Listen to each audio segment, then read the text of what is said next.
Hi everyone, सी language के tutorial series में आपका स्वागत है। आइए हम लोग आज बात करते हैं फंक्शंस की दूसरी कैटेगरी पे, function with argument but no return value. ठीक है, तो अब हमने कहा कि function with argument but no return value, इसका क्या मतलब है। अब ये जो लिखा है इसको ध्यान से देखिए कि अगर हम कोई ऐसा काम करना चाहते हैं जो डायनेमिक है, डायनेमिक का मतलब है कि जो चेंज होता रहे, ठीक है, और रिजल्ट का अकरेंस एक से ज़्यादा है, तो दो बातें समझना है कि अगर हम कोई ऐसा काम करना चाहते हैं फंक्शन के माध्यम से जो डायनेमिक है, डायनेमिक का मतलब क्या होता है, जो चेंज होता रहे और रिजल्ट का अकरेंस एक से ज़्यादा हो, मतलब रिजल्ट जो आ रहा हो एक से ज़्यादा आ रहा हो, तब हम इस कैटेगरी का यूज करते हैं। ठीक है, तो ये फंक्शन आर्गुमेंट तो लेते हैं लेकिन किसी वैल्यू को रिटर्न नहीं करते, बल्कि जो भी काम करना होगा ये फंक्शन के अंदर ही काम करते हैं। ठीक है, अब यहाँ पे दो कंसेप्ट आता है आर्गुमेंट के सेंस में। पहला कंसेप्ट क्या आता है, रियल आर्गुमेंट, और दूसरा कंसेप्ट आता है फॉर्मल आर्गुमेंट। रियल आर्गुमेंट का मतलब ऐसे आर्गुमेंट जिनको हम लोग मेन के अंदर देते हैं, जो मेन के अंदर फंक्शन में हम पास करेंगे उसको बोलते हैं रियल आर्गुमेंट। अभी मैं आपको समझाता हूँ। और जो फंक्शन डेफिनेशन के समय जो रियल आर्गुमेंट की वैल्यूज को होल्ड करते हैं उनको बोलते हैं फॉर्मल आर्गुमेंट। तो जो वैल्यूज मेन में पास करेंगे वो है रियल आर्गुमेंट, और जो डेफिनेशन के समय पास करेंगे उनको बोलेंगे फॉर्मल आर्गुमेंट्स। ठीक है, इस चीज़ को हम लोग समझते हैं। जैसे मैंने कहा कि एक फंक्शन बनाइए जिसका नाम है इवन लिस्ट, जो क्या करेगा कि स्टार्टिंग वैल्यू और एंडिंग वैल्यू लेगा और उस रेंज का दोनों इवन वैल्यूज को प्रिंट करेगा, मतलब उस रेंज की सारी इवन वैल्यूज को प्रिंट करेगा। ठीक है, मतलब क्वेश्चन सिंपल है। क्वेश्चन ये है कि जैसे हमने एक स्टार्टिंग वैल्यू लिया, स्टार्टिंग वैल्यू का मतलब है कि मान लीजिए स्टार्टिंग आपने दिया मान लीजिए कि 10 और आपने एंडिंग वैल्यू दिया मान लीजिए 20। तो अब 10 से 20 के बीच में जितने भी इवन हैं वो 10 हो सकता है, 12 हो सकता है, 14 हो सकता है, 16 हो सकता है, 18 हो सकता है, 20 हो सकता है। इन सारी वैल्यूज को क्या है, प्रिंट करना है। ठीक है, तो अब आप देख सकते हैं कि काम डायनेमिक है, मतलब ये एस और ई की वैल्यू, जो एस और ई की वैल्यू ये बार बार बदल सकती है। एस की वैल्यू अभी 10-20 है, अगली बार कुछ और हो सकती है। ई की वैल्यू अभी 20 है, अगली बार कुछ और हो सकती है। तो ये बार बार चेंज हो सकता है, इसीलिए हम इसको क्या बोलना है, डायनेमिक। और डायनेमिक के अकॉर्डिंग रिजल्ट भी बदलेगा, जो रेंज होगी उसके हिसाब से वैल्यूज आएंगी। और रिजल्ट का अकरेंस से ज़्यादा, मतलब हमको ये भी चाहिए, ये भी चाहिए, ये भी चाहिए, ये भी चाहिए, ये भी चाहिए, तो हम फिर आर्गुमेंट देके रिटर्न नहीं करवा सकते, मतलब नहीं करवा सकते क्योंकि जो वैल्यूज़ हैं वो मल्टीपल वैल्यूज़ हैं। अब आइए इसको हम लोग देखते हैं। तो अब पहले फंक्शन को आपको क्या करना है, डिक्लेयर करना है। तो आपने कहा वाइड इवन लिस्ट, एक स्टार्टिंग वैल्यू एस और एक एंडिंग वैल्यू ई, है ना। तो आपने void even list starting S ending value E ले लिया आपने। उसके बाद क्या करते हैं, यहाँ पे एक वेरिएबल बना लेते हैं, या अगर आप यहाँ पे चाहें तो एस और ई भी ना करके इसको सिर्फ उनका डेटा टाइप करके, मतलब हम बताना चाहते हैं यहाँ पे सिर्फ दो आर्गुमेंट हम देंगे, पहला स्टार्टिंग दूसरा एंडिंग, तो दोनों इंटीजर टाइप के, इसलिए दोनों को INT कर दिया। अब हमने यहाँ पे एक वेरिएबल लिया ई एस, एक वेरिएबल लिया ई। हमने यूजर से कहा कि भाई ऐसा करिए कि स्टार्टिंग वैल्यू दीजिए, तो एंटर स्टार्टिंग वैल्यू। यूजर ने स्टार्टिंग वैल्यू दे दिया। ठीक है, जो भी आपको चाहिए आप यहाँ पे देख लीजिए, address of starting value. Similarly आप यूजर से क्या मांग सकते हैं, एंडिंग वैल्यू, तो एंटर एंडिंग वैल्यू। ठीक है, तो एंडिंग वैल्यू जब आप मांगेंगे तो क्या हो सकता है, यहाँ पे आप कर सकते हैं scanf %d comma address of ई।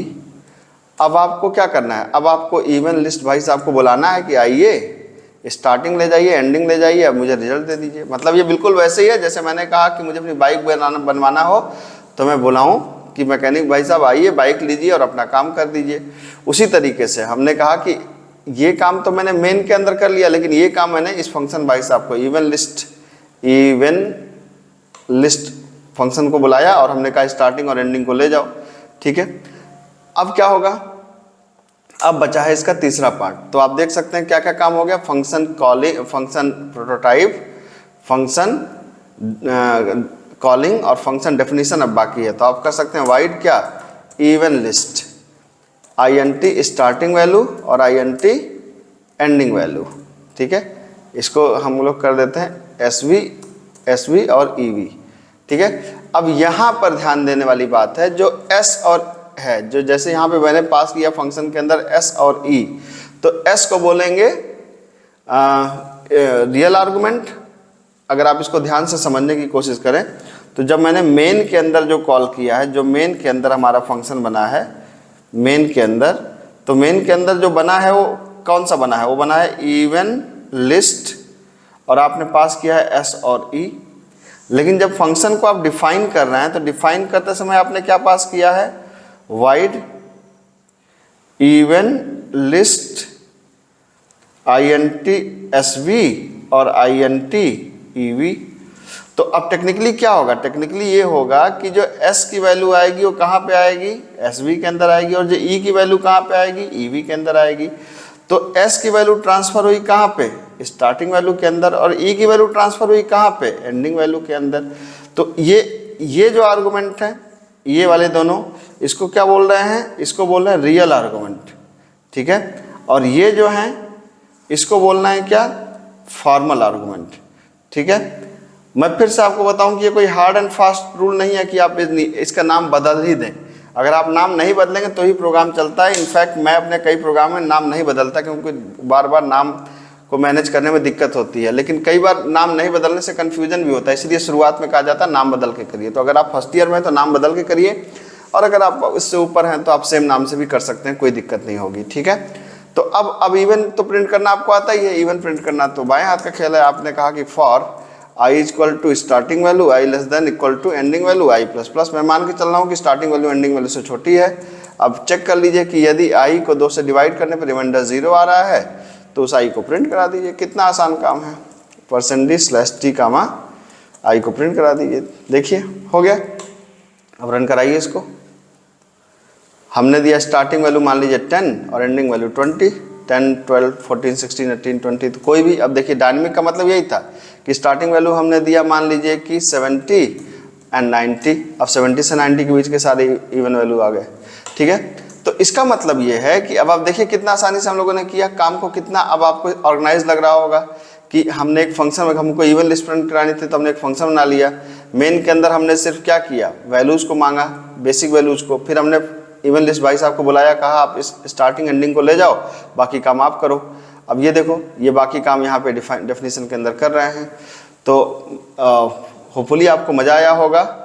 इसको प्रैक्टिस करिए। इस पे बहुत ढेर सारे क्वेश्चंस आपको मिल सकते हैं। जैसे अगर एक क्वेश्चन आप मेरे से पूछें तो मैं अभी आपको कह सकता हूँ कि create a function named as क्या, टेबल, विच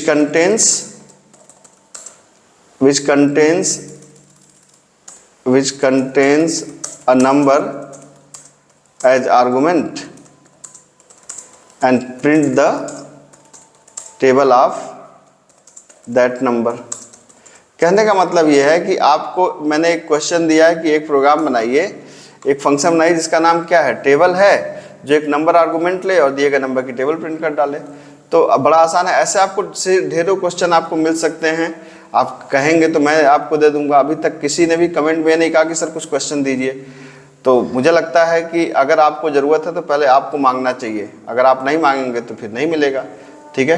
तो बेहतर होगा कि अगर आपको कुछ चाहिए मेरे से तो आप बताएं, मैं इस पर और सपोर्ट दे सकता हूँ आपको। लेकिन कम से कम जितना मैं कर रहा हूँ इतना तो फॉलो ही करें। Thank you so much.